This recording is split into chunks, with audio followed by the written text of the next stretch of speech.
Salam sejahtera seluruh jemaat GCC simpatisan, seluruh umat Kristen dimanapun Anda berada. Senang sekali berjumpa kembali dengan Anda semua melalui ibadah live streaming yang dipancarkan melalui link YouTube kami, Bible Teaching Ministry. Hari ini kita akan mengupas satu topik firman Tuhan yang cukup menarik, pro dan kontra perayaan Natal. Sebelum kita mendengarkan firman Tuhan, terlebih dulu kita akan mendengarkan satu pujian, hikmat. Pujian judulnya yang begitu singkat, hanya 6 huruf, H-I-K-M-A-T, hikmat. Semoga pujian ini menambah hikmat bagi kita untuk menggali topik yang hari ini, topik yang dalam, topik yang cukup berat. Mari kita nikmati pujian ini.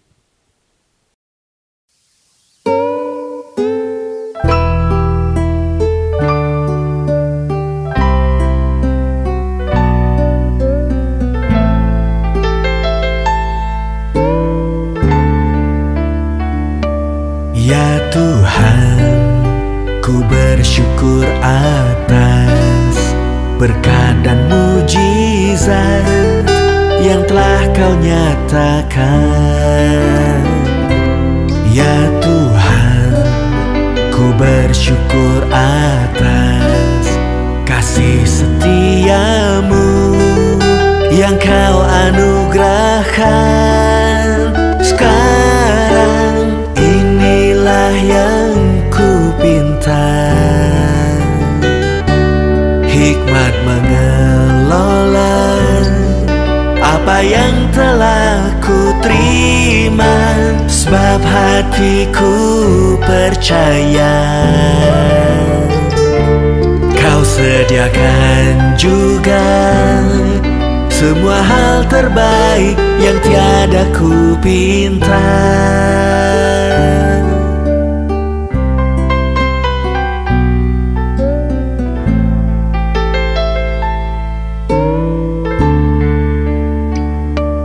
Ya Tuhan, ku bersyukur atas kasih setia-Mu yang Kau anugerahkan.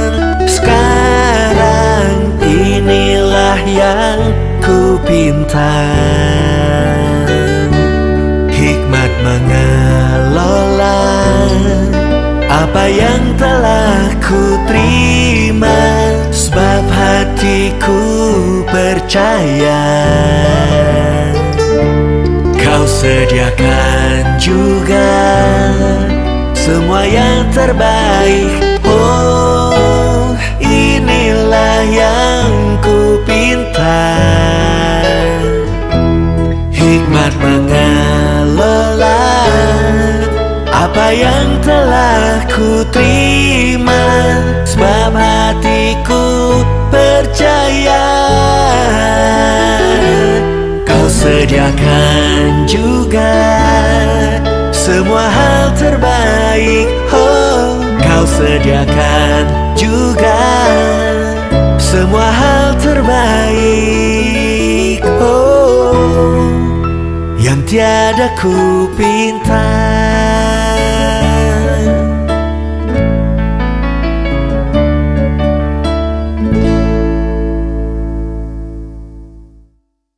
Bapak Ibu yang saya kasihi di dalam Tuhan Yesus, sebelum kita memulai firman Tuhan, kita akan berdoa. Mohon Tuhan Yesus pimpin kita. Di dalam nama Tuhan Yesus Kristus kami berdoa. Terima kasih Tuhan, di momen hari ini, tanggal 25 Desember 2022, kami tetap on air. Kami tetap mengadakan ibadah secara live streaming. Pimpin kami, sertai kami Tuhan, supaya ibadah pada hari ini menjadi ibadah yang istimewa bagi kami. Terlebih kami ingin menggali lebih jauh lagi yang berkaitan dengan kelahiran Engkau 2000 tahun yang lampau di Yerusalem, di kota Bethlehem. Terima kasih Tuhan, siapkan hati kami, berikan hati seorang murid bagi kami untuk menerima hati seorang murid untuk lebih rindu memahami kebenaran dan telinga seorang murid mendengarkan kebenaran yang akan disampaikan. Di dalam nama Tuhan Yesus, Tuhan menyiapkan kami menerima kebenaran ini. Amin. Bapak Ibu yang saya kasih di dalam Tuhan Yesus, hari ini saya akan menyampaikan sebuah topik yang sebenarnya saya tidak sukai. Oke. Mungkin Anda berkata, "Loh kok nggak suka Natal?" Bukan itu maksudnya. Tentu kita menyambut kelahiran Yesus Kristus. Nah, yang saya tidak sukai itu adalah saya tuh tidak suka menghakimi orang, tidak suka mengkritik orang. Tapi ketika saya memahami sebuah kebenaran, maka saya kalau tidak sampaikan tuh rasanya ada ganjalan di dalam hati saya. Maka hari ini akan kita kupas adalah pro dan kontra perayaan Natal. Bapak Ibu, sebelum Bapak Ibu masuk ke dalam pengajaran ini, terus terang ada yang saya mau bongkar. Bukan tujuan tendensi menjatuhkan Anda, menyalahkan Anda, tidak. Saya hanya ungkapkan sebuah fakta sejarah, fakta kebenaran-kebenaran Alkitab. Karena itu topik hari ini cocok untuk orang yang rindu haus mencari kebenaran. Kalau Anda hanya sekedar mau menjadi Kristen, tidak cinta kebenaran, silakan di skip. Oke, silakan di skip, ini tidak cocok untuk Anda. Tapi kalau Anda penasaran, Anda rindu menggali Alkitab, maka topik ini cocok untuk Anda. Kita hari ini akan kupas tentang pro kontra perayaan Natal. Tapi Anda kan belum tahu saya ini pro atau saya kontra, maka ikuti dulu. Desember. Bulan Desember adalah bulan yang dipenuhi dengan berbagai kesibukan dalam berbagai aspek kehidupan. Jadi bulan Desember ini memang bulan yang penuh kesibukan. Maka tidak heran kalau Anda lihat Desember ini suasana lebih ramai, jalanan lebih macet. Jangan kaget karena memang bulan Desember ini bulan yang penuh dengan kesibukan. Kesibukan itu bukan hanya didominasi umat Kristen gara-gara perayaan Natal. Bukan. Tapi semuanya ada terlibat. Karena manusia hidup di dalam dunia. Dalam dunia bisnis, Desember ini adalah tahun tutup buku. Lihat kantor-kantor, bank-bank, bahkan banyak bank tanggal 15 Desember itu sudah mulai pada tutup banknya untuk persiapan tutup buku, diaudit, neraca dibereskan supaya ketika memasuki tahun 2023 memulai lembaran baru, neraca yang baru, transaksi-transaksi yang baru. Kemudian dalam dunia, bagi dunia, Desember adalah bulan terakhir. Tanggal 30 Desember adalah pergantian tahun yang sebentar lagi akan ditinggalkan tahun 2022 menuju tahun 2023. Dan itu tidak akan terulang kembali. Tanggal bisa terulang, hari bisa terulang, bulan bisa terulang, tapi tahun tidak akan terulang kecuali Anda salah cetak kalender. Jadi nggak mungkin 22, tapi 23. Tahun depan nggak mungkin kembali 22, 24, 25 sampai seterusnya sampai Tuhan Yesus datang. Jadi angka yang Anda nikmati hari ini 2022 adalah angka yang bisa bertahan tinggal 1-2 minggu. Bagi keluarga, Desember adalah liburan panjang. Selain liburan Natal, liburan pergantian tahun, Desember ini banyak keluarga-keluarga mulai merencanakan perjalanan panjang. Liburan, tur ke dalam kota, keluar kota, bahkan ke luar negeri, keliling dunia, ya fine-fine saja, oke-oke saja. Kalau Anda punya waktu dan kesempatan, tidak apa-apa, nikmati saja. Kemudian dalam dunia rohani, nah ini yang menambah keramaian. Umat Kristen melakukan perayaan kelahiran Yesus Kristus, Sang Juru Selamat dunia. Jadi, di mana-mana kita bisa melihat perayaan-perayaan Natal, tenda-tenda dipasang, kursi-kursi ditambah, gedung dihias, pohon Natal ada di mana-mana. Baik di gereja, di jalanan maupun di mall. Belakangan saya lihat di kota Solo oleh Gibran, dihias menjadi sebuah kota yang bernuansa Kristen yang sangat menyolok.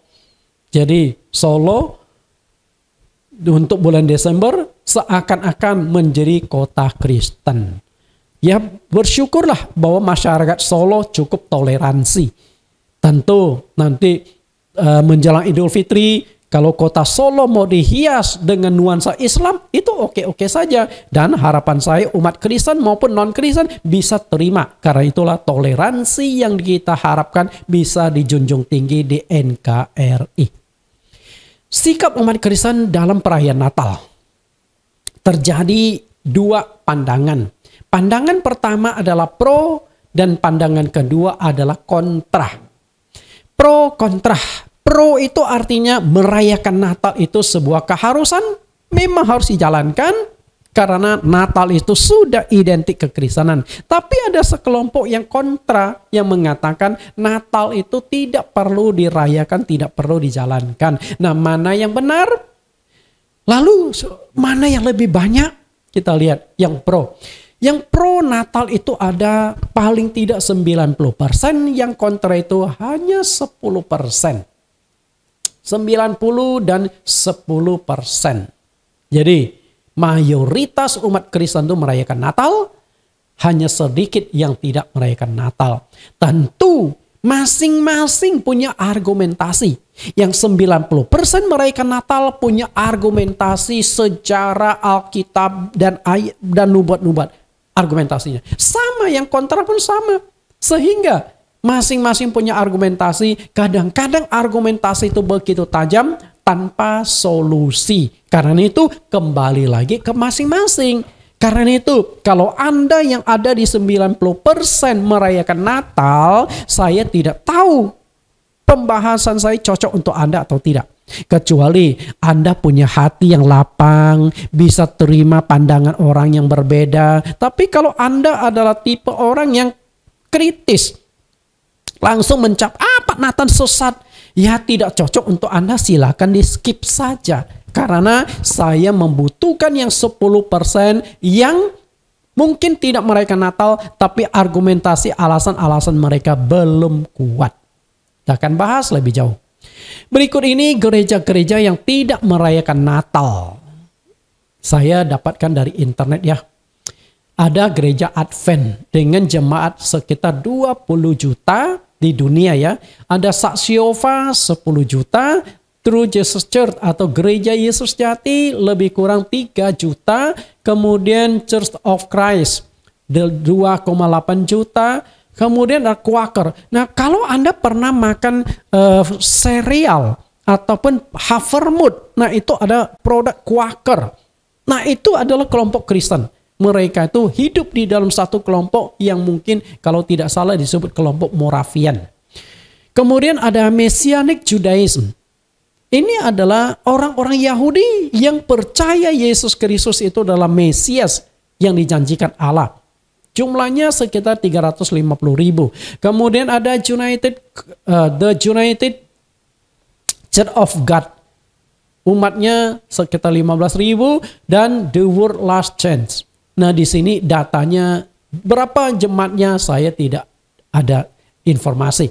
Nah, ini adalah contoh-contoh yang saya katakan 10%. Tentu masih banyak juga yang tidak dicantumkan di sini. Yang dicantumkan di sini yang tentu yang menonjol. Masih ada gereja-gereja lokal yang mungkin tidak merayakan Natal.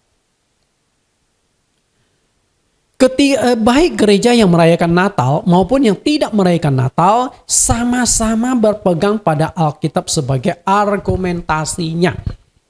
Tapi masalahnya adalah Alkitab kita sama. Tuhan yang kita sembah sama. Tapi kenapa ada dua pandangan yang berbeda yang saya katakan pro dan kontra tadi? Nah, apakah Alkitab itu mengandung multi kebenaran? Artinya yang ini benar, yang ini juga benar. Bapak Ibu, firman Tuhan itu tidak bisa abu-abu. Karena Tuhan sendiri sudah mengatakan, ya katakanlah ya, tidak katakanlah tidak. Selebihnya itu adalah dari kuasa kegelapan. Karena itu pro dan kontra harus ada solusi. Kalau Anda pro Natal, ya silakan kalau argumentasimu benar. Menurutmu benar ya, tapi belum tentu menurut firman Tuhan. Nah yang kontra, yang tidak setuju, Anda pun harus bisa buktikan kebenaran alasan kenapa Anda tidak merayakan Natal. Kalau tidak, maka tidak ada solusi, tidak ada kepastian. Bapak Ibu, benar di mata manusia belum tentu benar di mata Tuhan. Kita pegang dulu kalimat ini. Benar di mata manusia belum tentu benar di mata Tuhan. Kita lihat benar di mata manusia dan benar di mata Tuhan ini. Yesaya 55 ayat 8. Sebab rancanganku bukanlah rancanganmu dan jalanmu bukanlah jalanku. Demikianlah firman Tuhan. Jadi jelas ya. Seringkali ada perbedaan antara kita dengan Allah. Rancangan itu adalah rencana. Seringkali rencana kita yang indah-indah, yang benar-benar menurut kita sudah tepat. Tapi di mata Tuhan rancanganmu keliru. Oke? Kita keliru. Beda dengan Tuhan. Yang harus kita ikuti adalah Tuhan. Bukan rancangan kita. Karena kita bukan maha tahu, sedangkan Allah maha tahu. Lalu ayat yang ke-9. Seperti tingginya langit dari bumi, demikianlah tingginya jalanku dari jalanmu. Dan rancanganku dari rancanganmu. Kalau rancangan itu rencana, jalan itu adalah cara. Cara melaksanakan rencana. Artinya, cara Tuhan dengan cara kita, pandangan Tuhan dengan pandangan kita belum tentu sama. Jadi apa yang menurut kita benar, baik, tapi belum tentu menurut Tuhan juga benar dan baik. Saya akan berikan satu contoh peristiwa. Contoh peristiwa bahwa kehendak Allah, persepsi Allah, kadangkala berbeda jauh dengan persepsinya manusia. Satu ketika Tuhan memerintahkan Raja Saul berperang melawan bangsa Amalek yang dicatatkan di dalam kitab 1 Samuel 15 ayat 1 sampai ayat 35. Tapi saya tidak akan kupas pasal ini. Saya hanya mau ambil inti sarinya bahwa kadangkala yang menurut kita benar tapi belum tentu menurut Allah benar. Karena saya akan aplikasikan di dalam perayaan Natal yang menurut kita benar, tapi kira-kira menurut Allah benar atau tidak. Kita bahas. Perintah Tuhan ini sangat keras dan terkesan sangat kejam. Bahkan saya yakin ketika perintah ini ditujukan kepada Anda, belum tentu Anda dan saya sanggup menjalankannya. Apa perintah Tuhan itu? Membunuh semua rakyat Amalek. Pria, wanita, anak-anak, bahkan bayi yang masih menyusui. Kejam gak? Kejam. Keras gak? Keras. Sanggup Anda jalankan? Kalau hanya membunuh yang laki-laki, oke lah kita masih bisa mengerti. Karena laki-laki ini yang akan berperang, yang akan jadi tentara. Karena itu memang dalam peperangan antar negara, laki-laki dihabisi. Sedangkan wanita, itu ibu rumah tangga. Mereka tidak tahu apa-apa. Oke lah, katakanlah pria wanita dibunuh supaya ada keseimbangan. Lalu bagaimana dengan anak-anak dan bayi? Mereka kan nggak tahu.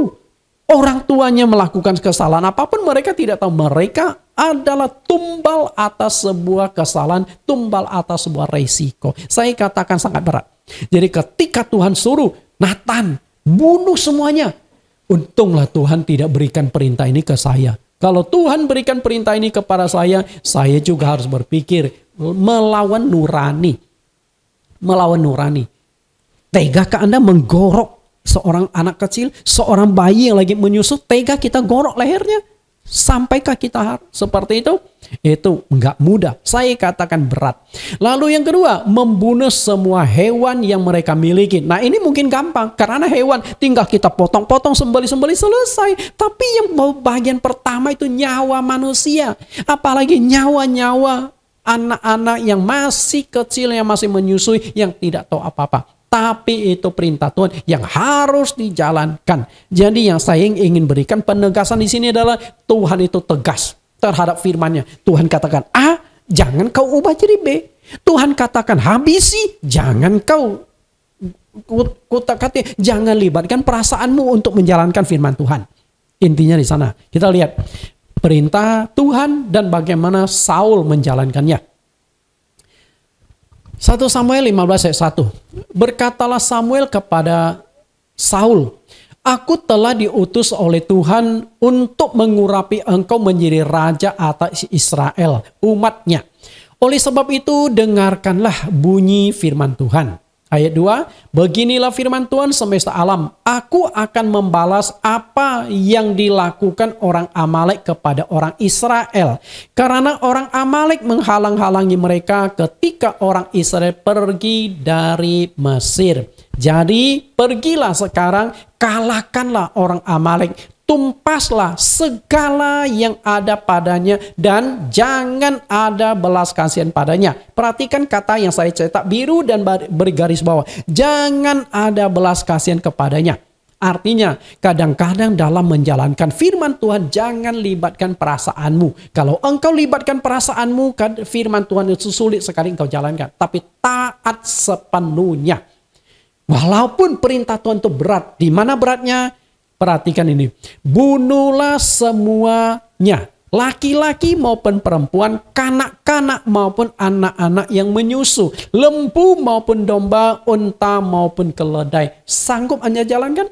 Jika engkau punya belas kasihan, engkau tidak akan sanggup menjalankan firman Tuhan. Bagaimana mungkin engkau tega membunuh, menggorok leher dari bayi-bayi yang sedang menyusui, yang matanya menatap Anda adalah kek, habisin.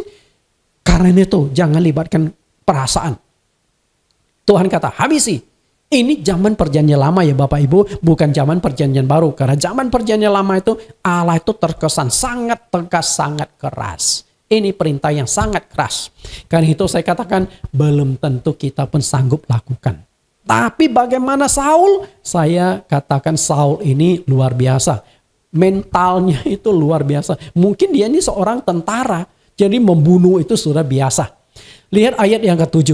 Lalu Saul memukul kala orang Amalek mulai dari Hawila sampai ke Syur yang di sebelah timur Mesir. Ayat 8. Agak raja orang Amalek ditangkapnya hidup-hidup.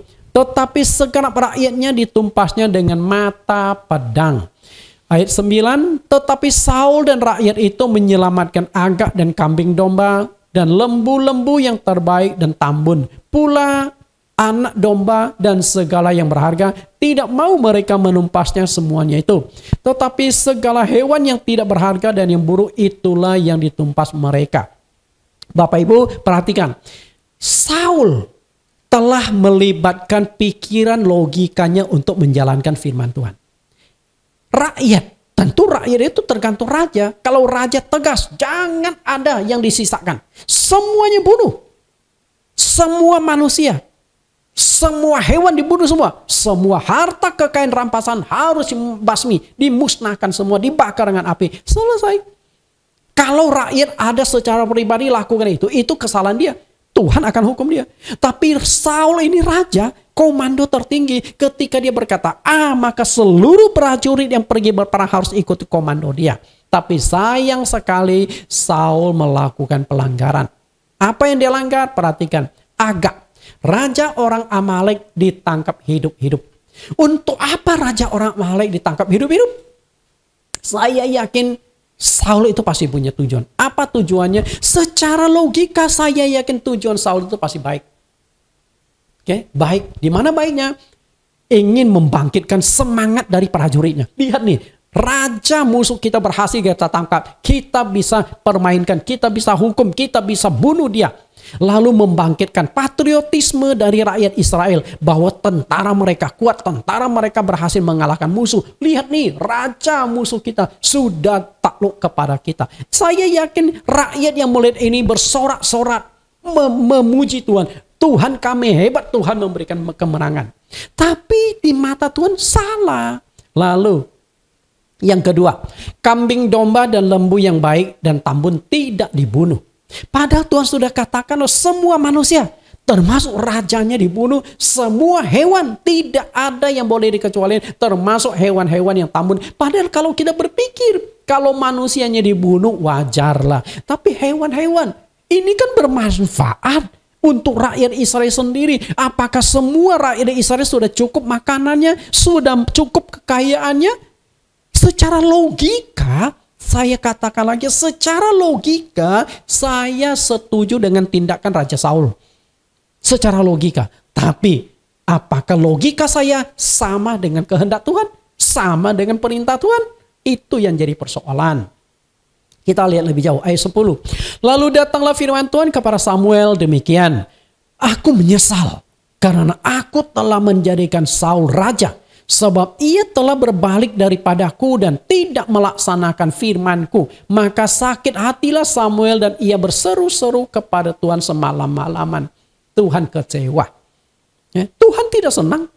Bukan kemenangan berhasil mengalahkan orang Amalek. Tuhan tidak senang. Kenapa demikian? Karena Saul telah melanggar firman Tuhan. Tidak sepenuhnya menjalankan perintah Tuhan. Ayat 13, ketika Samuel sampai kepada Saul, berkatalah Saul kepadanya, diberkatilah kiranya engkau oleh Tuhan, aku telah melaksanakan firman Tuhan. Perhatikan baik-baik perkataan Saul. Unik kan? Dia berkata, aku telah melaksanakan firman Tuhan. Karena dia merasa sudah bunuh semua bangsa Israel. Bangsa Amalek sudah dia bunuh. Hanya sisa satu, Raja Amalek. Dan dia sudah bunuh semua hewan-hewan. Tapi dia sisakan hewan-hewan yang gemuk dan tambun-tambun. Aku telah melakukan firman. Banyak orang tuh seperti Saul. Telah melanggar firman Tuhan, tetapi merasa melaksanakan firman Tuhan. Nah, yang menjadi persoalan kita adalah, jangan sampai Natal kita merasa menjalankan firman Tuhan. Memperingati kelahiran Yesus Kristus, ternyata melanggar firman Tuhan. Ini kita harus pahami, kita harus gali lebih tajam dan lebih jauh. Jangan sampai seperti itu. Kita merasa memperingati kelahiran Yesus, merayakan Natal, itu menjalankan firman Tuhan. Jangan punya pemahaman gitu. Kenapa saya katakan demikian? Emangnya ada perintah di Alkitab? Ada. Ayatnya menyuruh kita merayakan Natal? Nah, kalau tidak ada, itulah yang namanya ketaatan kita belajar pada Saul. 14, tetapi kata Samuel, kalau begitu apakah bunyi kambing domba yang sampai ke telingaku dan bunyi lembu-lembu yang ku dengar itu? Jadi lembu-lembu, kambing domba memberitahukan bahwa Saul telah melanggar firman Tuhan. Ada dua kesalahan dari Raja Saul. Apa itu? Yang pertama, menyelamatkan Raja Agag. Tadi saya sudah katakan bahwa menyelamatkan Raja Agag, Saul itu pasti punya tujuan. Membangkitkan semangat, membangkitkan mentalitas, membangkitkan patriotisme dari para tentara Saul, dari seluruh rakyat Israel. Bahkan dengan menunjukkan Raja Amalek ini berada di tangan mereka yang sudah siap dihukum mati, saya yakin Saul pun punya tujuan untuk membunuh, tapi dia maunya membunuh di hadapan seluruh tentara, di hadapan seluruh rakyat. Karena Saul juga ingin membangkitkan wibawa dia. Lihat, tentara raja musuh berhasil aku taklukkan.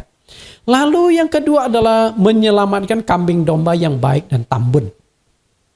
Apakah tujuan Saul menyelamatkan Raja Amalek? Tujuan dia menyelamatkan kambing domba yang baik dan gemuk. Kalau Raja Amalek saya sudah ungkapkan, sekarang kita lihat lebih jauh.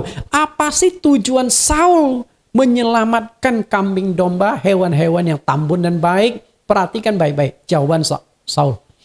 1 Samuel 15:5 jawab Saul, semuanya itu dibawa daripada orang Amalek. Sebab rakyat menyelamatkan kambing domba dan lembu-lembu yang terbaik dengan maksud untuk mempersembahkan korban kepada Tuhan Allahmu, tetapi selebih-lebihnya kami telah tumpas. Perhatikan baik-baik kalimat ini.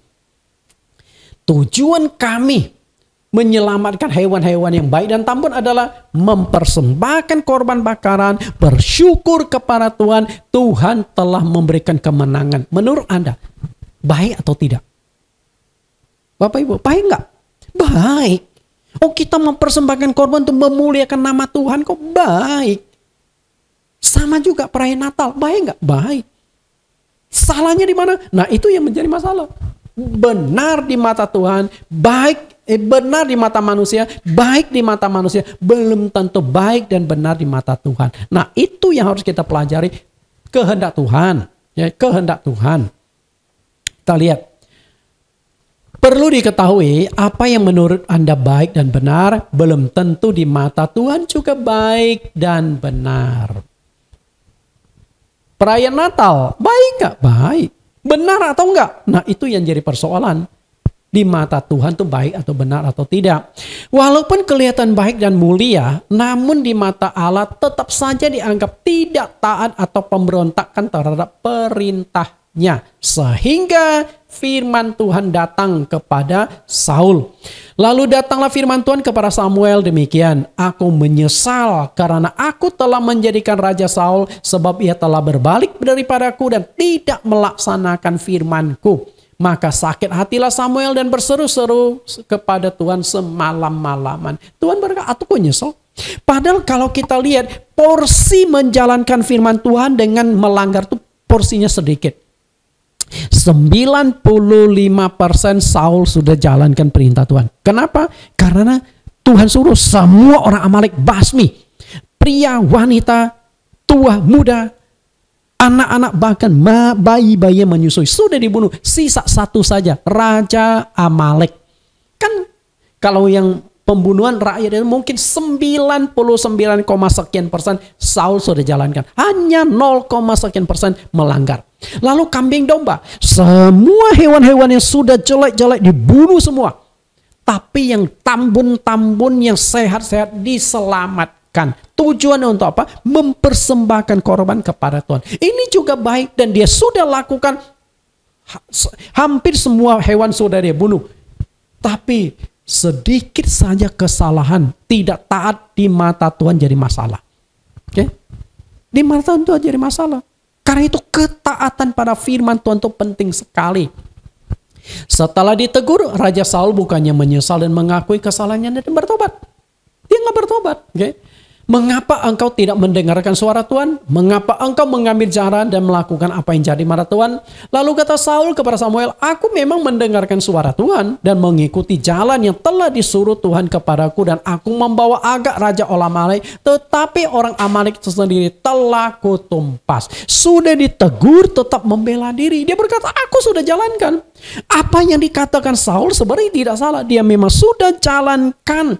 Sebagian besar dia sudah laksanakan. Hanya ada bagian kecil. Nah, bagian kecil ini karena dia gunakan logika, hikmat, pengetahuan, keinginan, kehendaknya sendiri. Itu yang jadi masalah. Ayat 21, tetapi rakyat mengambil dari jaran kambing domba, lembu yang terbaik yang dikhususkan untuk ditumpas untuk mempersembahkan korban bakaran, korban kepada Tuhan Allahmu di Gilgal. Jadi Saul itu sebenarnya punya tujuan yang baik. Menyelamatkan hewan-hewan yang tambun. Mempersembahkan korban. Ini kan mestinya mempersembahkan korban itu sesuatu yang baik. Sama juga Anda merayakan Natal, Anda tuh sedang mempersembahkan korban kepada Tuhan. Memperingati, bersuka cita atas kelahiran Yesus. Sama mempersembahkan korban. Tapi bagaimana firman Tuhan berkata, seringkali seorang hamba Tuhan menjalankan firman Tuhan itu ala kadarnya. Tetapi merasa dirinya sudah menjalankan seluruh perintah Tuhan. Padahal Tuhan itu mau kita lakukan sepenuhnya firman Tuhan. Karena itu perlu diketahui, pengorbanan tanpa ketaatan di mata Tuhan adalah dosa. 1 Samuel 15 ayat 22. Tetapi jawab Samuel, apakah Tuhan itu berkenan kepada korban bakaran dan korban sembelihan sama seperti kepada mendengarkan suara Tuhan?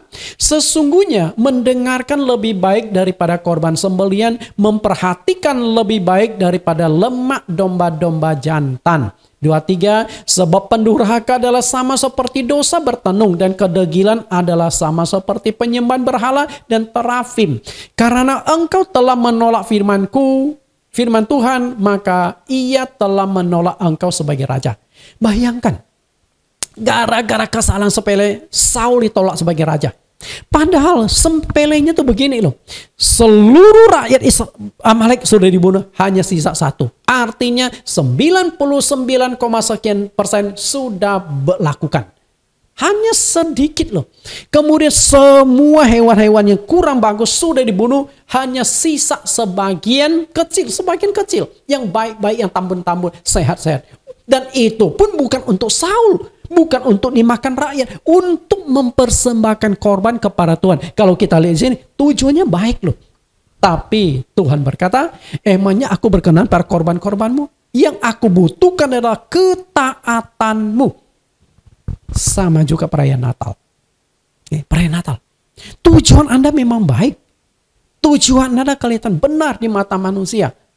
Karena itulah kita coba lakukan perbandingan. Dari peristiwa Raja Saul kita bisa belajar persamaan dengan perayaan Natal. Persamaannya mana?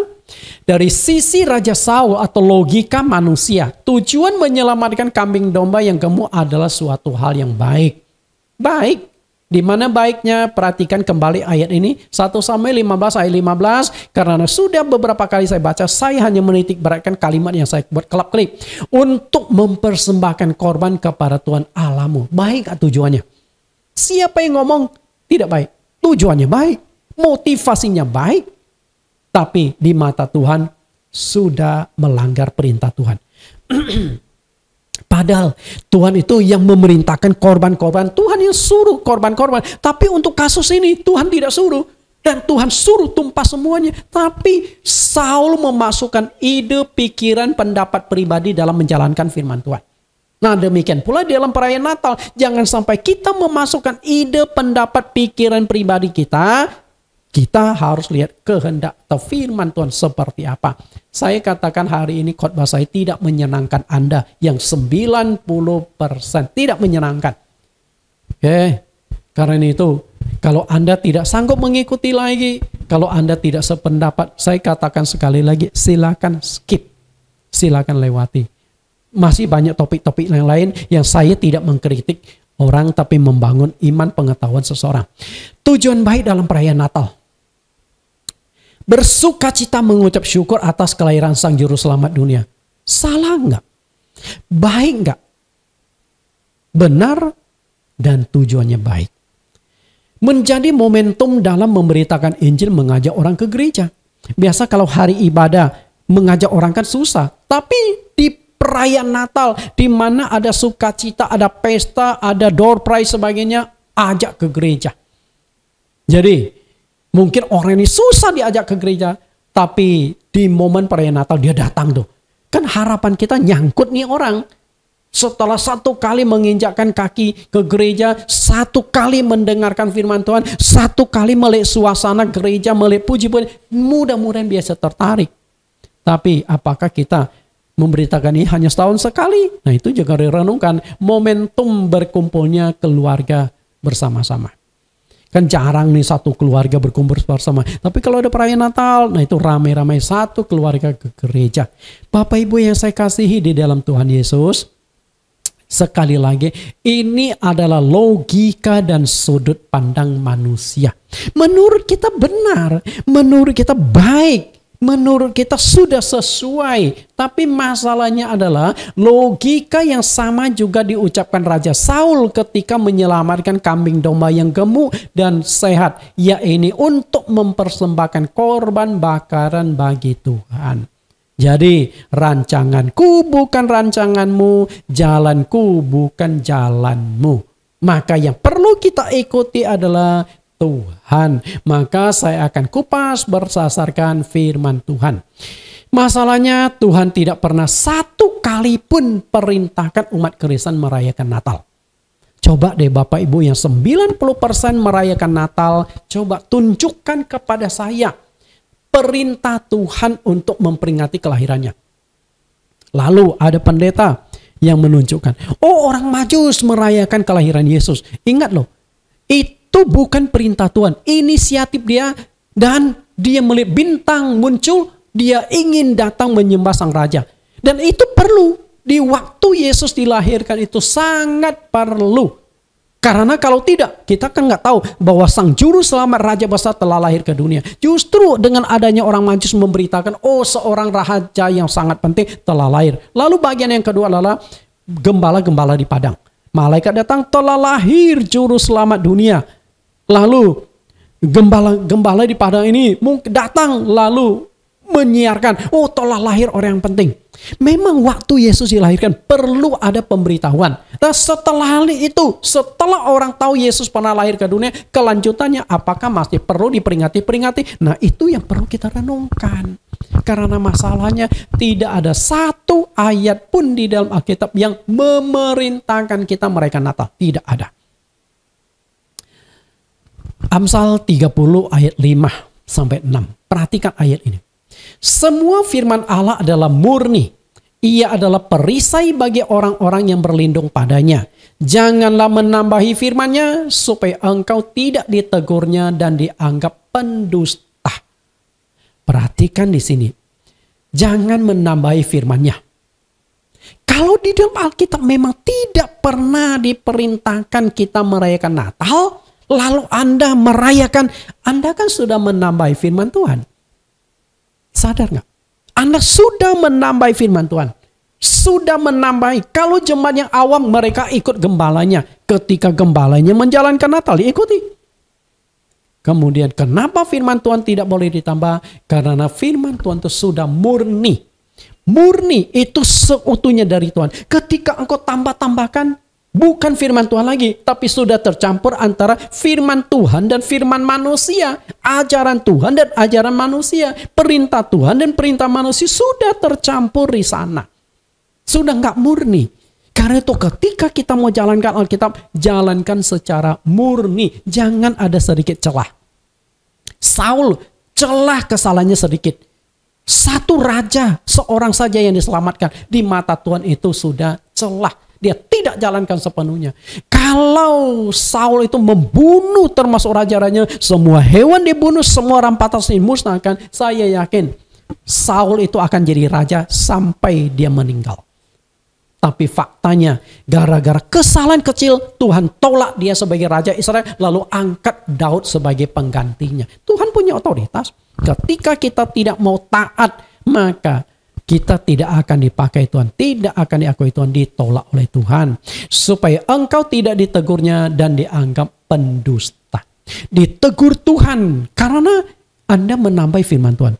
Dianggap pendusta karena memang di Alkitab tidak pernah perintahkan. Lalu kita khotbahkan, oh Tuhan suruh merayakan Natal dan sebagainya. Anda kan berbohong.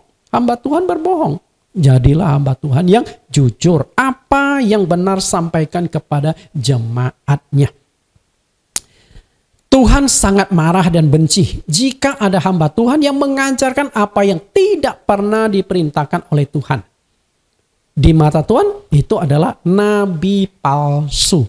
Karena itu harapan saya, maaf kata nih hamba-hamba Tuhan yang mendengar, jangan sampai di mata Tuhan kita jadi nabi palsu. Perhatikan bagaimana kerasnya perkataan ini.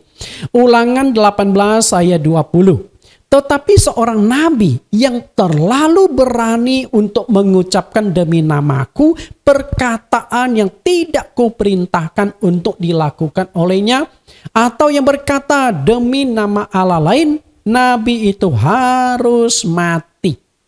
Perhatikan Bapak Ibu, perkataan yang tidak kuperintahkan. Kapan Tuhan perintahkan kita merayakan Natal? Kapan Tuhan perintahkan kita merayakan kelahiran Yesus Kristus? Enggak pernah ada perintah. Okay? Karena itu nabi itu harus mati. Keras nggak? Keras. Kalau kita mau ikut ayat ini, banyak sekali pendeta yang dimatikan Tuhan di perjanjian lama. Kalau kita hidup di zaman perjanjian lama, banyak pendeta-pendeta sudah mati, dihukum oleh Tuhan. Jadi masalahnya itu, Tuhan tidak perintahkan. Kalau Tuhan perintahkan silakan, saya juga akan dukung, saya juga akan merayakan secara mewah. Masalahnya Tuhan tidak pernah perintahkan.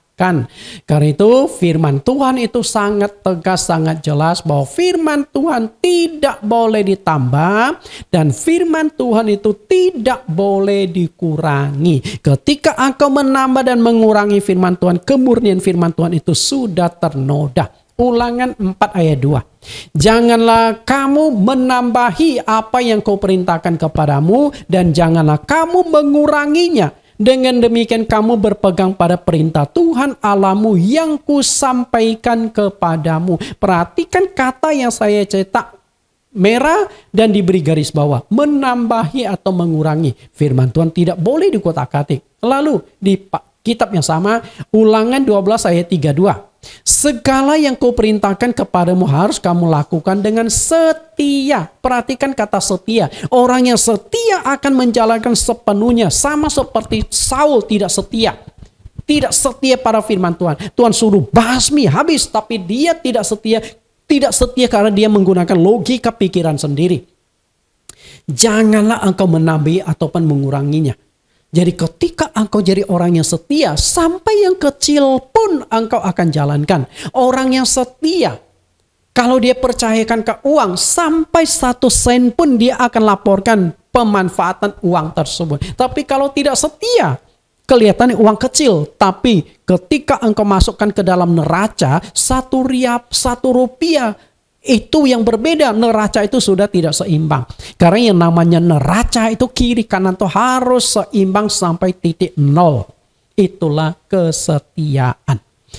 Wahyu 22 ayat 18. Wahyu 22 ayat 18. Ini adalah kitab terakhir, pasal yang terakhir dan hampir di ayat-ayat yang terakhir. Kembali lagi firman Tuhan ditekankan tidak boleh ditambah, tidak boleh dikurangi. Jadi firman Tuhan tidak boleh ditambah, tidak dikurangi. Bukan hanya berbicara perjanjian lama, tapi sampai penutup seluruh Alkitab pun ditekankan kembali. Firman Tuhan tidak boleh ditambah, firman Tuhan tidak boleh dikurangi. Dengan kata lain, jalankanlah firman Tuhan dengan setia. Karena itulah, Bapak Ibu, karena itulah gereja GCC, Jesus Christ Community, mengambil sebuah keputusan bahwa kami tidak merayakan Natal. Bapak Ibu, karena itu perlu Bapak Ibu ketahui, GCC tidak merayakan Natal. Dari sejak gereja ini dirintis sampai sekarang, lebih kurang dari hampir 10 tahun kami tidak pernah merayakan Natal. Tentu kami bukan benci orang yang merayakan Natal, ya silakan. Kami tetap menghormati mereka yang merayakan Natal. Nah, kami tidak merayakan Natal dengan prinsip-prinsip kami punya pertimbangan-pertimbangan sendiri. Gereja GCC mengambil keputusan tidak merayakan Natal tidak mudah. Karena kami melawan arus. Bahkan kami dicap sesat. Saya juga tidak tahu sesatnya di mana. Oke, tidak merayakan Natal dicap sesat. Sesatnya di mana? Saya tidak tahu. Permasalahan memang tidak pernah diperintahkan. Jadi kalau kami mentaati firman Tuhan dicap sesat, saya tidak tahu lagi apa yang harus saya ucapkan. Karena itulah ketika saya memberikan alasan tidak merayakan Natal, itu tentu melalui penggalian fakta secara kebenaran Alkitab. Tidak mudah. Nah, semua penggalian-penggalian alasan-alasan itu saya ungkapkan di sebuah buku yang saya tulis. Jadi ketika saya membahas perlukah Natal itu dirayakan, tentu juga punya alasan-alasan argumentasi teologis dan alkitabiah. Saya akan berikan 10 alasan kenapa Natal itu tidak perlu dirayakan. 10 alasan, bukan 1 alasan. Sebenarnya 1 alasan saja sebenarnya sudah cukup. Tidak diperintahkan Tuhan. Selesai. Itu sudah cukup. Tapi untuk memperkuat saya berikan 10 alasan. Nah, 10 alasan itu diambil dari salah satu buku yang saya tulis. Saya lupa ambil buku. Dipotong nanti ya. Lupa saya.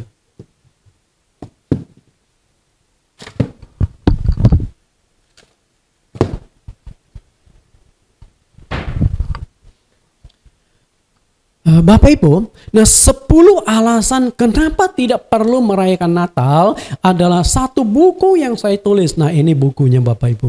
Nah buku ini dicetak sudah belasan tahun yang lalu dan sempat heboh. Bahkan sempat masuk ke majalah Reformata. Nah saat itu banyak yang pro dan kontra. Ya tergantung.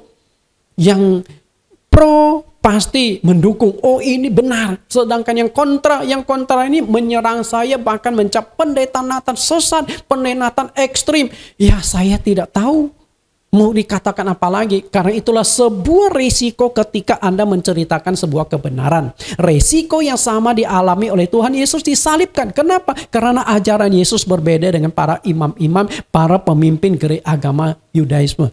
Stefanus dilempar batu sampai mati. Kenapa? Karena ajarannya berbeda dengan apa yang diyakini. Dan Saulus setelah dia menjadi Kristen dimusuhi. Padahal Saulus awalnya itu pemimpin agama Yahudi. Tapi begitu dia berbalik menjadi rasul orang Kristen, menjadi pengikut Yesus, menjadi rasul Yesus, berusaha dibunuh, diancam dan sebagainya. Karena itu sebuah risiko. Ketika engkau menyampaikan sebuah kebenaran, orang belum tentu tertarik, orang belum tentu setuju dengan kebenaranmu. Bahkan kebenaran yang engkau sampaikan itu akan menjadi celaka bagimu. Karena itulah sebenarnya saya tadi sudah katakan khotbah hari ini tidak populer dan tidak disukai oleh orang. Tapi mau tidak mau saya harus katakan dari buku ini 10 alasan tidak perlu merayakan Natal. Tebalnya 190 halaman. Nah saya akan berikan bab-babnya. Terdiri dari 10 bab. Kita lihat 10 bab. Yang pertama, tidak ada perintah Tuhan.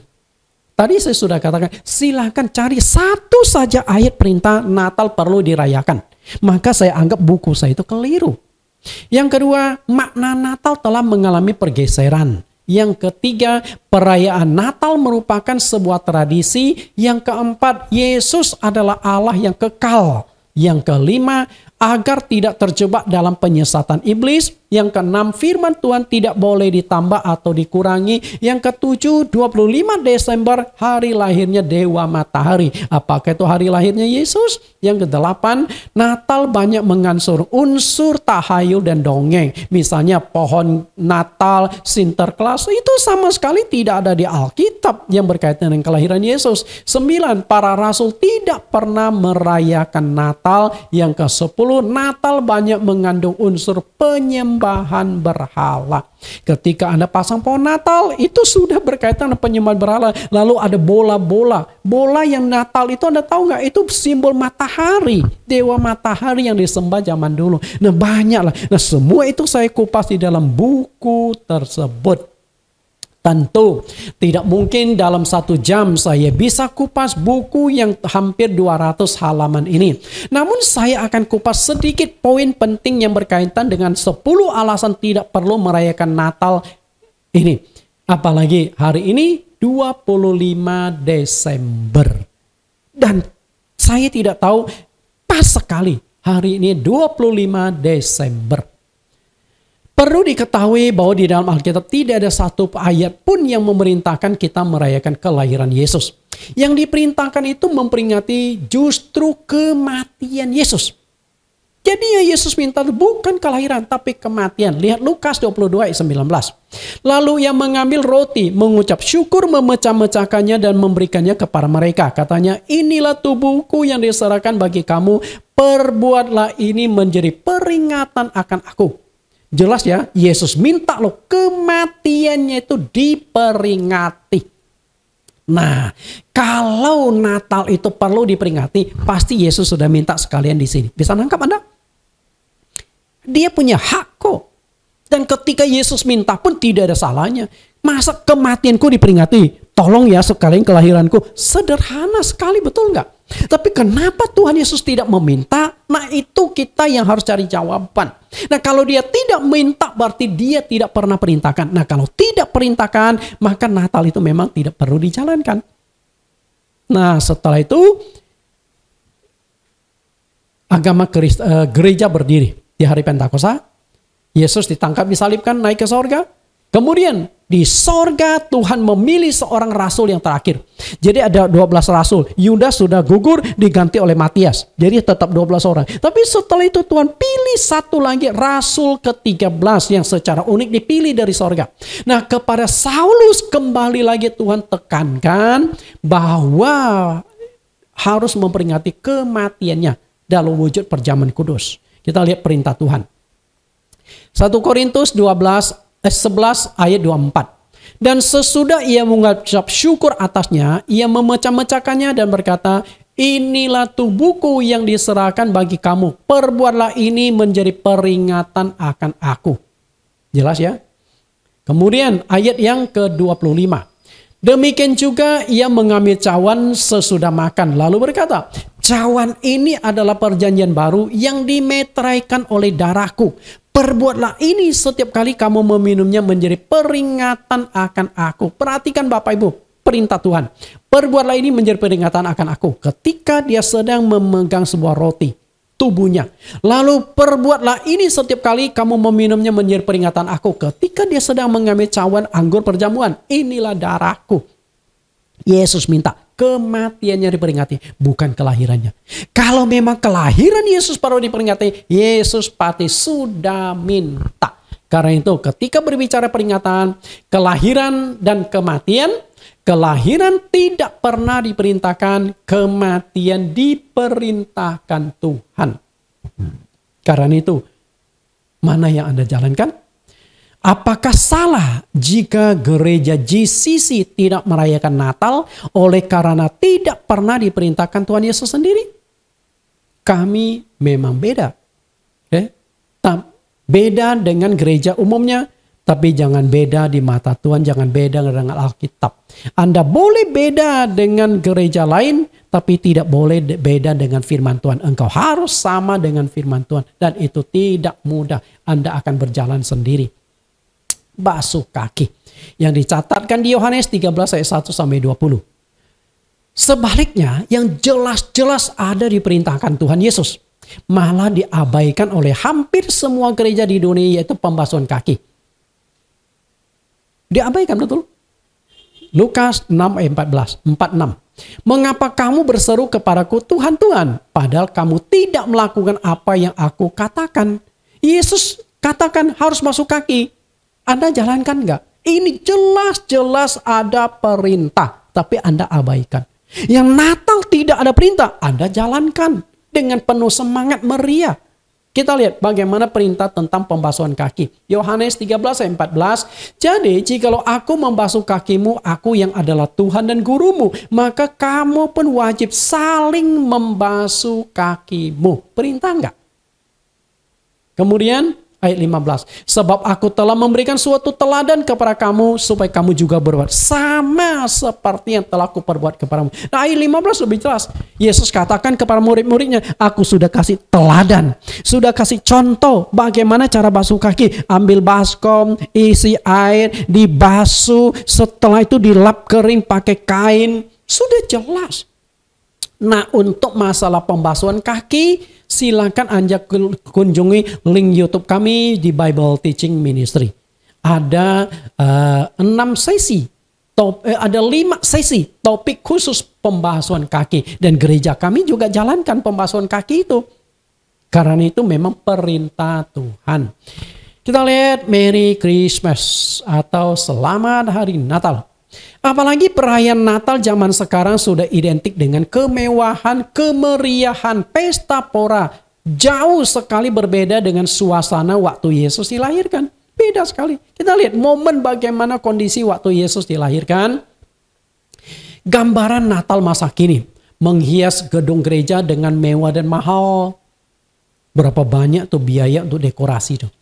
Lomba membeli pohon Natal yang terbesar dan mahal. Lomba ini dilakukan terutama gereja-gereja yang punya duit. Mall-mall yang punya duit. Makin mahal. Pesta bahkan ada pohon Natal yang harganya puluhan miliar. Anda tahu nggak? Puluhan miliar. Pesta pora dengan banyak menu makanan mahal. Berbagai perlombaan dan hadiah yang mahal, door prize yang banyak dan mahal. Banyak orang yang setahun sekali ke gereja hanya kejar door prize. Mengenakan pakaian baru yang mahal, mengadakan tur keliling daerah bahkan ke luar negeri. Nah, Bapak Ibu yang saya kasihi, inilah nuansa suasana perayaan Natal zaman sekarang. Berbeda sekali dengan kondisi waktu Yesus dilahirkan. Kondisinya seperti apa? Di Lukas pasal 2, 6-7, waktu Yesus dilahirkan, mereka, Yusuf dan Maria itu sedang menempuh perjalanan panjang ke kota Yerusalem untuk ikut sensus penduduk.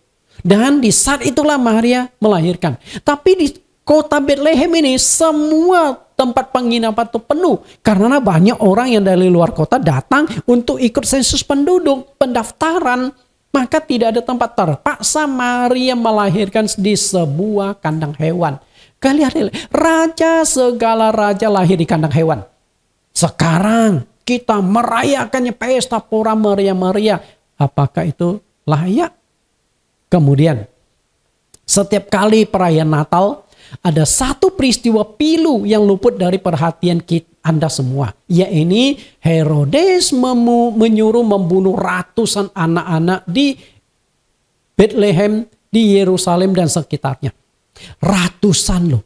Kenapa saya kata ratusan?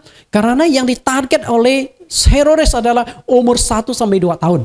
Jadi waktu orang Majus datang kepada Herodes, Herodes berkata, kalau kalian sudah ketemu raja itu, beritahukan ke saya di mana alamatnya, aku akan datang menyembah. Padahal itu siasat dari Herodes ingin membunuh Yesus. Nah, diingatkan lewat mimpi kepada orang Majus, jangan kembali ke Herodes. Akhirnya mereka pulang lewat jalan lain ke kampung halamannya. Dan Herodes merasa kesal jengkel, lalu diperintahkan prajuritnya, bunuh semua anak-anak umur 1-2 tahun. Dan lihat perintah Herodes. Matius 2:16. Ketika Herodes tahu bahwa ia telah diperdaya oleh orang-orang Majus itu, ia sangat marah. Lalu ia menyuruh membunuh semua anak di Bethlehem dan sekitarnya, yaitu anak-anak yang berumur 2 tahun ke bawah, sesuai dengan waktu yang diketahuinya dari orang-orang Majus itu. Bapak Ibu, berapa banyak anak-anak yang dibunuh? Pernahkah kita waktu merayakan Natal kita ingat ratusan anak-anak mati? Pernahkah kita ingat ratusan pasang suami istri kehilangan anak yang mereka cintai? Saya yakin orang-orang tua yang anak-anaknya dibunuh gara-gara kelahiran Yesus, dia akan benci sekali kepada Yesus. Bahkan berkata, gara-gara lu lahir anak gua mati. Gara-gara kamu lahir kami kehilangan anak. Nggak gampang loh. Agama Kristen mengajarkan tentang kasih. Mengasihi. Tapi ratusan anak-anak dikorbankan. Kita tidak pernah kupas. Kita tidak pernah prihatin. Kita tidak pernah lihat. Kita tidak pernah ingat. Karena itulah kenapa Tuhan Yesus tidak meminta kelahirannya dirayakan. Karena ada peristiwa duka cita, ada peristiwa pilu waktu kelahiran Yesus. Bukan peristiwa sukacita, tapi peristiwa pilu yang menyakitkan. Karena itu renungkanlah Bapak Ibu yang saya kasihi. Happy birthday to you. Anggapan umum bahwa merayakan ulang tahun adalah wujud kita memberi perhatian, mengasihi, menghormati orang yang berulang tahun. Ini anggapan dunia. Dan anggapan itu tidak salah. Ketika Anda dirayakan ulang tahunnya, orang itu mengasihi Anda, menghormati Anda. Betul? Senang gak dirayakan ulang tahunnya? Pasti senang. Tapi bagaimana ketika yang kita rayakan itu adalah ulang tahunnya Tuhan? Kira-kira Tuhan senang atau enggak? Nah, itu rancanganku bukan rancanganmu, kembali ke sana. Kalau ada pendeta yang dapat WhatsApp dari Tuhan, oh saya senang sekali kelahiranku dirayakan, ya silakanlah. Namun faktanya di dalam Alkitab tidak ada satu pun catatan bahwa murid-murid Tuhan Yesus pernah mengadakan perayaan hari ulang tahun sang guru mereka. Tidak ada. Silakan aja cari. Apakah pernah murid-murid Tuhan Yesus merayakan hari ulang tahun guru mereka? Tidak pernah sama sekali. Apakah murid-murid Tuhan Yesus ini tidak mengasihi gurunya? Tidak mencintai gurunya, tidak memberi perhatian kepada guru mereka? Mustahil. 3 tahun mereka siang malam bersama Tuhan.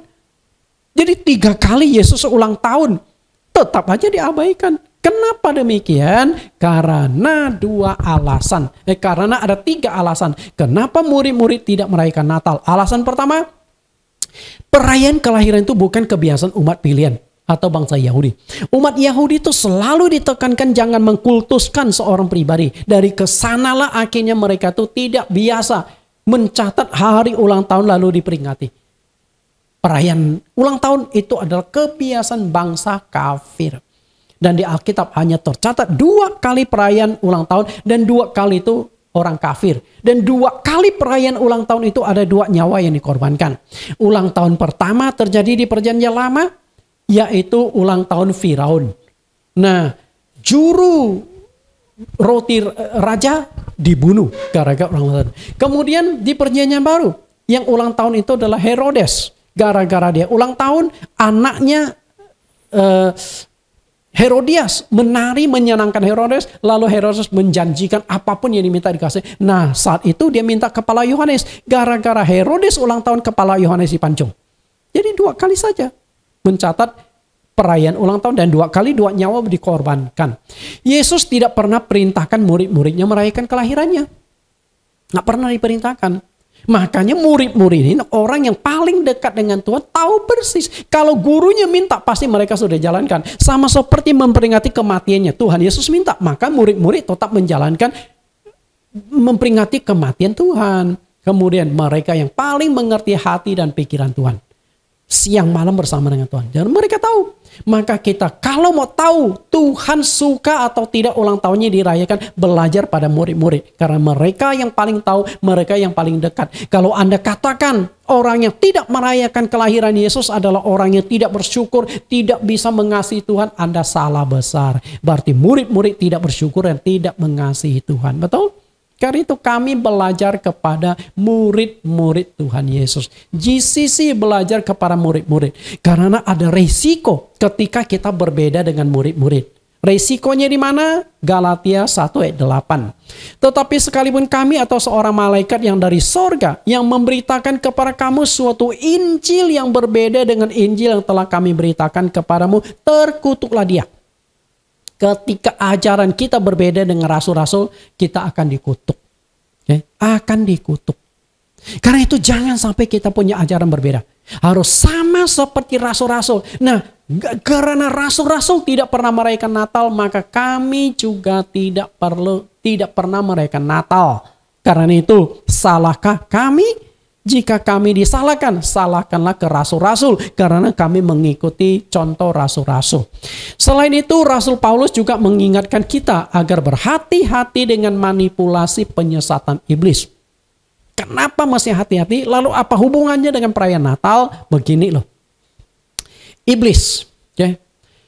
Iblis melakukan penyesatan. Dan salah satu cara penyesatan iblis yang sangat halus, sangat licik dan tidak disadari oleh banyak umat Kristen adalah memunculkan Yesus yang lain. Dia munculkan Yesus yang lain. Kita lihat ayatnya. 2 Korintus pasal 11 ayat 3 sampai 4. 2 Korintus 11 ayat 3.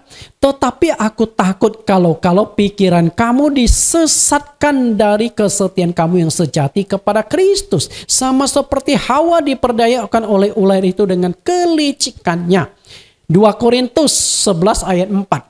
Sebab kamu sabar saja jika ada seorang datang memberitakan Yesus yang lain daripada yang telah kami beritakan, atau memberikan kepada kamu roh yang lain daripada yang telah kamu terima, atau Injil yang lain daripada yang telah kamu terima. Perhatikan di sini. 2 kata yang ingin saya titik perhatikan. Pikiran kamu disesatkan. Jadi ketika pikiran kita dimanipulasi, pikiran kita sudah dikacaukan, pikiran kita sudah disusupi oleh iblis, kita tersesatkan. Dan salah satu cara menyesatkan itu adalah memunculkan Yesus yang lain. Anda merayakan Natal kan merayakan kelahiran Yesus. Tapi ingat, ada Yesus yang lain. Hati-hati. Okay? Jangan sampai yang Anda rayakan itu adalah Yesus yang lain, bukan Yesus yang asli. Kenapa saya katakan harus hati-hati? Kita lihat lebih jauh. Identitas Yesus yang asli. Identitas Yesus yang asli. Yesus yang asli tidak mungkin lahir di tanggal 25 Desember. Tidak ada bukti catatan sejarah. Dan tidak ada bukti ayat Alkitabnya. Kalau Anda pendeta, ada teolog-teolog menafsirkan tanggal 25 Desember Yesus lahir. Itu hanya tafsiran, pencocokan ilmu cocokologi yang dipakai.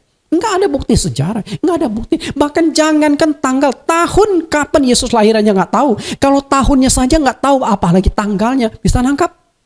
Karena itu ada yang menjelaskan Yesus lahir tahun 4 sebelum Masehi. Betul, tahun 4 sebelum Masehi. Nah gimana? Apakah Yesus lahir tahun 0? Tidak ada pembuktian.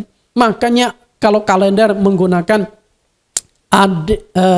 AC atau Advent Christ, atau AD, Anno Domino.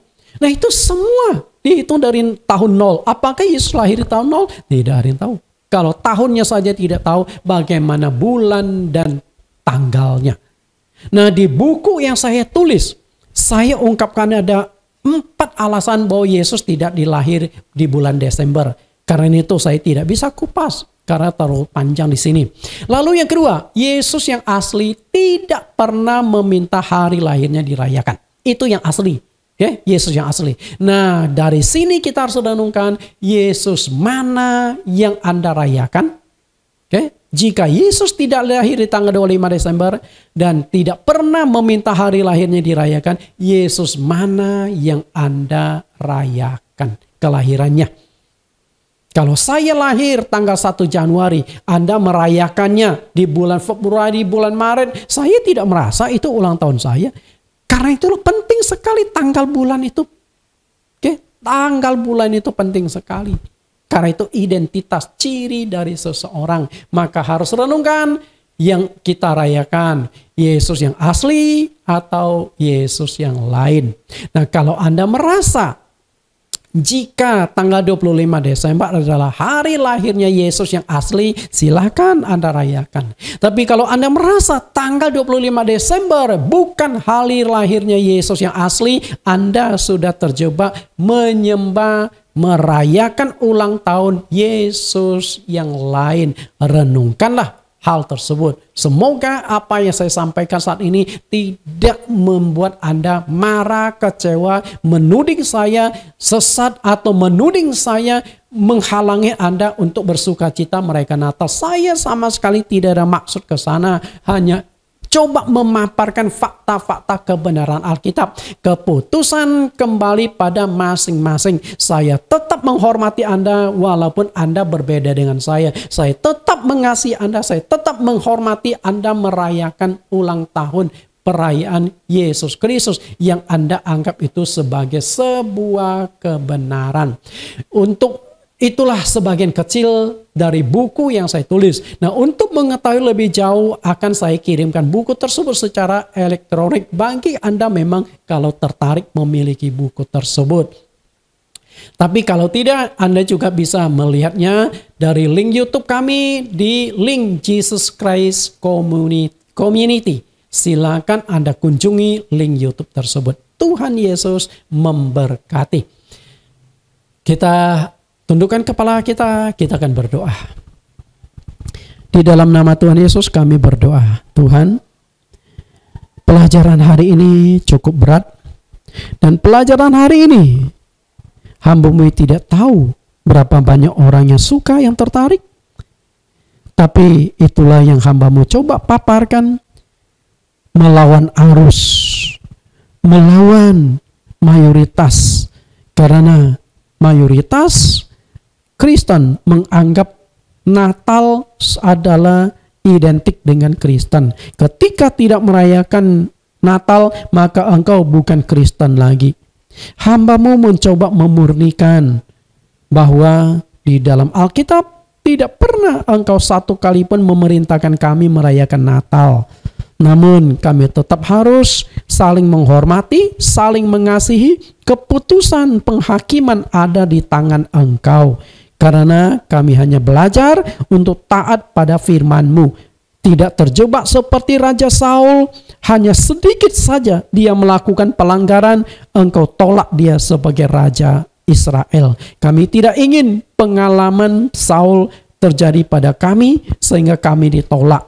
Kami merasa sudah benar, sama seperti Saul merasa sudah benar, ternyata kami salah di hadapan Engkau. Karena rancangan-Mu bukanlah rancangan kami, kehendak-Mu atau jalan-Mu bukanlah jalan kami, bertolak belakang. Kami ingin belajar rancangan-Mu, kami ingin belajar jalan-Mu, kami ingin taat pada firman-Mu. Demikian doa permohonan kami di dalam nama Tuhan Yesus Kristus. Amin.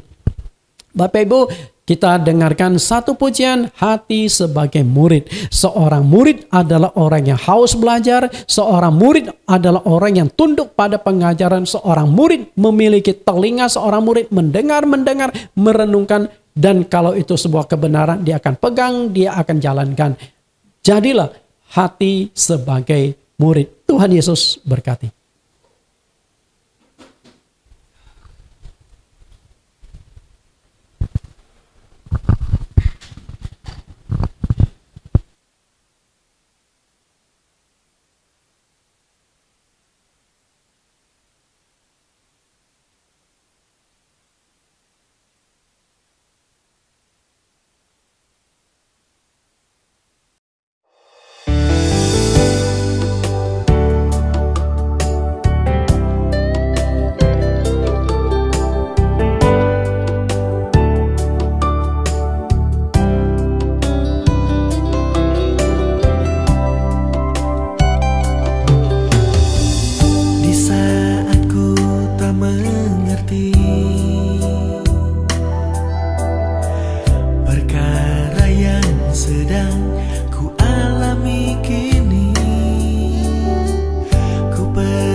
sedang kau lakukan. Ku tahu kau sedang mengajarku lewat segala sesuatu, agar ku semakin serupa gambaranmu. Berikan ku hati sebagai muridmu yang mendapat hikmatmu, agar ku selalu tinggal di dalam kemuliaanmu.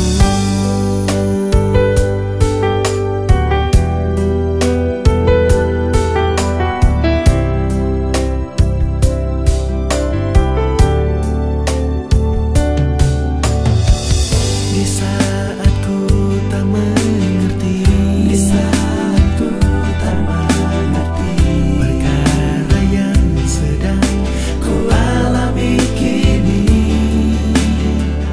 ku percaya Kaulah Tuhan, Kaulah Tuhan yang tahu apa yang sedang Kau lakukan.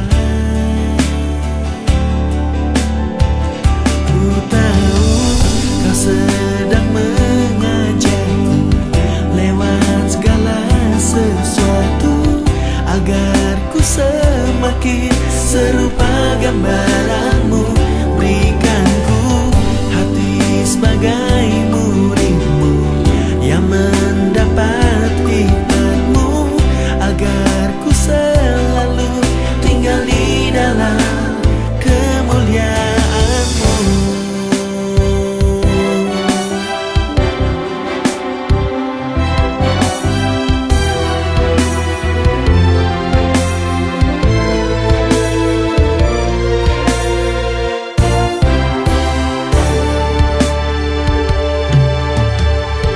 Ku tahu Kau sedang mengajarku lewat segala sesuatu, agar ku semakin serupa gambaranmu. Berikan ku hati sebagai muridmu yang mendapat hikmatmu, agar ku selalu tinggal di dalam kemuliaanmu.